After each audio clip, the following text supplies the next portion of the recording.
लगभग 1000 साल का संघर्ष तपस्या लगी इस देश को भारत एक राष्ट्र का स्वरूप देने में। लड़ाई केवल भूमि के एक टुकड़े पर अपनी स्वायत्तता हासिल करने की नहीं थी, बल्कि 1000 साल पुरानी इस धरती की संस्कृति, सभ्यता, सिविलाइजेशन को जीवित, हर एक खून खून में हमारी सनातन पहचान को जागृत करने की थी। हम जीते जरूर एक राष्ट्र, एक पहचान के रूप में, लेकिन हम हार गए अपना अखंड भारत और उस अखंड भारत में समाहित अपनी सनातन पहचान को। टुकड़े हुए भारत के धर्म, जनसंख्या के आधार पर अफगानिस्तान बना, पाकिस्तान बना, बांग्लादेश बना और जो कुछ शेष भारत बचा वो 1950 में इंडिया बन गया। 37 करोड़ की जनसंख्या, 84% हिंदू, 10% मुसलमान और 2 नामों के साथ यह देश आजाद हो गया और केवल 70 साल के अंदर यह 37 करोड़ की जनसंख्या 137 करोड़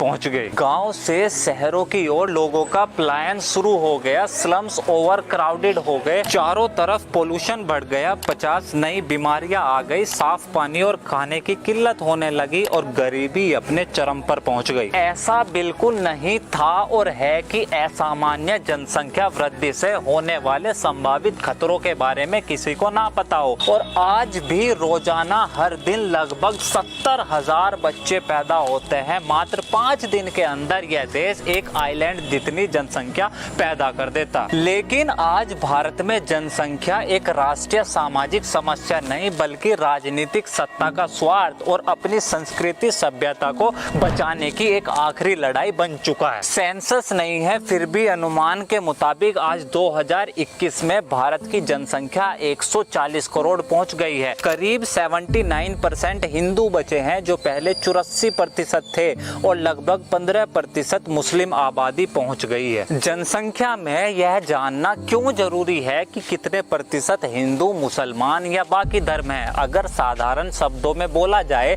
तो इस बात से क्या फर्क पड़ता है कि देश पे कौन मेजोरिटी में है और कौन माइनॉरिटी है। 500 साल का समय लगा इस्लामिक रूलर्स को इस देश का हर छठा इंसान मुसलमान बनाने में। जब मुगल शासन खत्म हुआ तो भारत की लगभग 16% आबादी मुस्लिम हो चुकी थी। 500 साल में 16% और केवल 100 साल का समय लगा 1901 से 2011 अखंड भारत की 12% और आबादी को मुस्लिम बनाने में। आज 2021 अखंड भारत इंक्लूडिंग पाकिस्तान और बांग्लादेश, जहां कभी 100% हिंदू थे, आज मात्र 65% हिंदू बचे हैं। पाकिस्तान में मुश्किल से 2% और बांग्लादेश में कुछ 8% हिंदू रह गए हैं। इन जगहों से हिंदू केवल खत्म नहीं हुए, बल्कि दुनिया की सबसे पुरातन, प्राचीन और एकमात्र जीवित भारतीय सभ्यता इन जगहों से गायब हो गई। 1947 में देश आजाद हुआ और लगभग सारे हिंदू सिमटकर केवल भारत में रह गए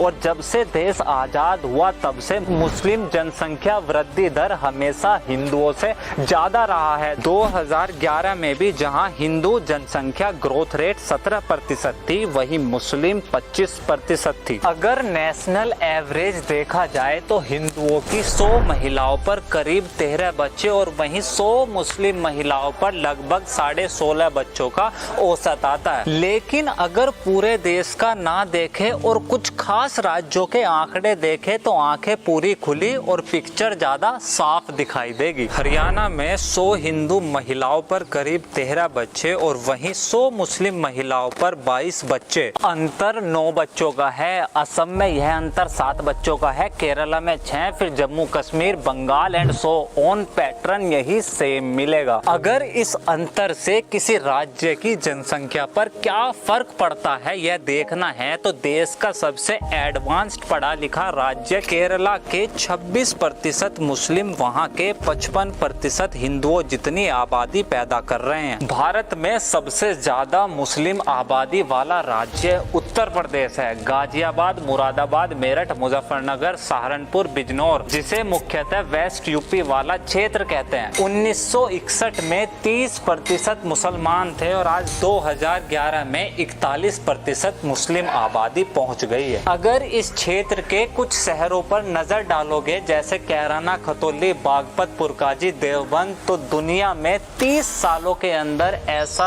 जनसंख्या परिवर्तन शायद ही कहीं हुआ होगा। यह असामान्य जनसंख्या परिवर्तन केवल वेस्टर्न यूपी तक सीमित नहीं है। हरियाणा का मेवात, उत्तराखंड का हरिद्वार, बिहार का पूर्णिया, झारखंड का सांथल परगना, बंगाल का मालदा, मुर्शिदाबाद, आसाम का गोलपारा, नागांव, केरला का मल्लापुरम और कर्नाटका का दक्षिण कन्नड़ा, ये सब भारत के वो क्षेत्र है जहां हिंदू खत्म होते होते आज अल्पसंख्यक हो चुका है या कुछ सालों बाद होने वाला है। ऐसा बिल्कुल नहीं है कि असामान्य जनसंख्या वृद्धि ही ये हो रहे क्षेत्रीय धार्मिक जनसंख्या परिवर्तन का केवल एकमात्र कारण है। रिलीजियस कन्वर्जन का नाम सुना है? पूरा नॉर्थ ईस्ट इसी का उदाहरण है। 1951 में नॉर्थ ईस्ट के अंदर 30% क्रिश्चियन आबादी थी, जो 2011 में डबल होकर 63% से ज्यादा हो गई। मेघालय राज्य में यह आबादी 25% से 75% पहुंच गई है। मणिपुर में 12% से 42% और नागालैंड में 46 से 88% पर क्रिश्चियन पॉपुलेशन आ गई है। अरुणाचल प्रदेश, जहां यह धार्मिक परिवर्तन सबसे जोरों पर है, 1981 में केवल 4% क्रिश्चियन आबादी थी और आज केवल 30 साल के अंदर 2011 में 30% आबादी क्रिश्चियन बन चुकी है। ये वहम और झूठ दिमाग से निकाल दो कि 1947 का पार्टीशन धर्म, भाषा और एथनिसिटी के आधार पर भारत का आखिरी बंटवारा था। आजादी के बाद भी भारत के अंदर जब कभी भी कोई भाषा, एथनिसिटी या धर्म असामान्य रूप से बढ़ा है या मेजोरिटी में आया है, हर बार उस जगह को एक अलग हिस्सा बनाया गया है। चाहे वो बिहार से झारखंड बना हो, मध्य प्रदेश से छत्तीसगढ़, उत्तर प्रदेश से उत्तरांचल, हरियाणा की मेवात डिस्ट्रिक्ट, केरला की मल्लापुरम, महाराष्ट्र में अकोला एंड मैनी मोर। मकसद किसी खास विशेष धर्म समुदाय के खिलाफ नफरत या द्वेष पैदा करना नहीं है।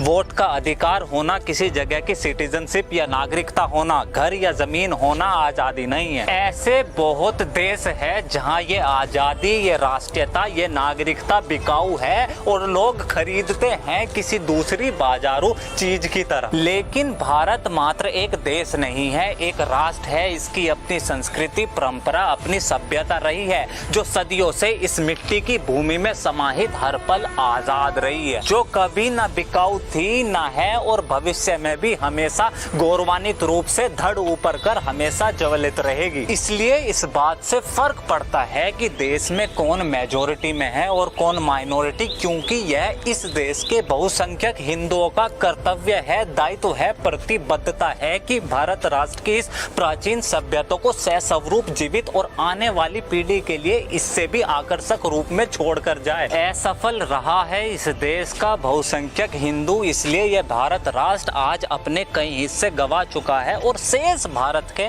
अभी मुश्किल से 70 साल ही हुए हैं और यहाँ आज हमारी मिसाइल्स का नाम ब्रह्मोस है, टैंक अर्जुन है, सैटेलाइट्स आर्यभट्टा है, युद्धपोत विक्रमादित्य है, खेल पदक अर्जुन अवार्ड है और सबसे बड़ा सम्मानित पुरस्कार भारत रत्न है। यही संस्कृति है इस देश की और इसलिए क्या यह देश वर्तमान स्थिति को देखते आज से 200-300 साल बाद इस तरह के नाम और अपनी संस्कृति के प्रति इस तरह के समर्पण की कल्पना कर सकता है? क्या यह देश वर्तमान जनसंख्या आंकड़ों को देखते हुए आज से 200-300 साल बाद 1947 की आज़ादी और उसके मायने लोगों के दिलों के अंदर उसी रूप में जिंदा रख पाएगा? फर्क पड़ता है देश में कौन मेजॉरिटी में है और कौन माइनॉरिटी।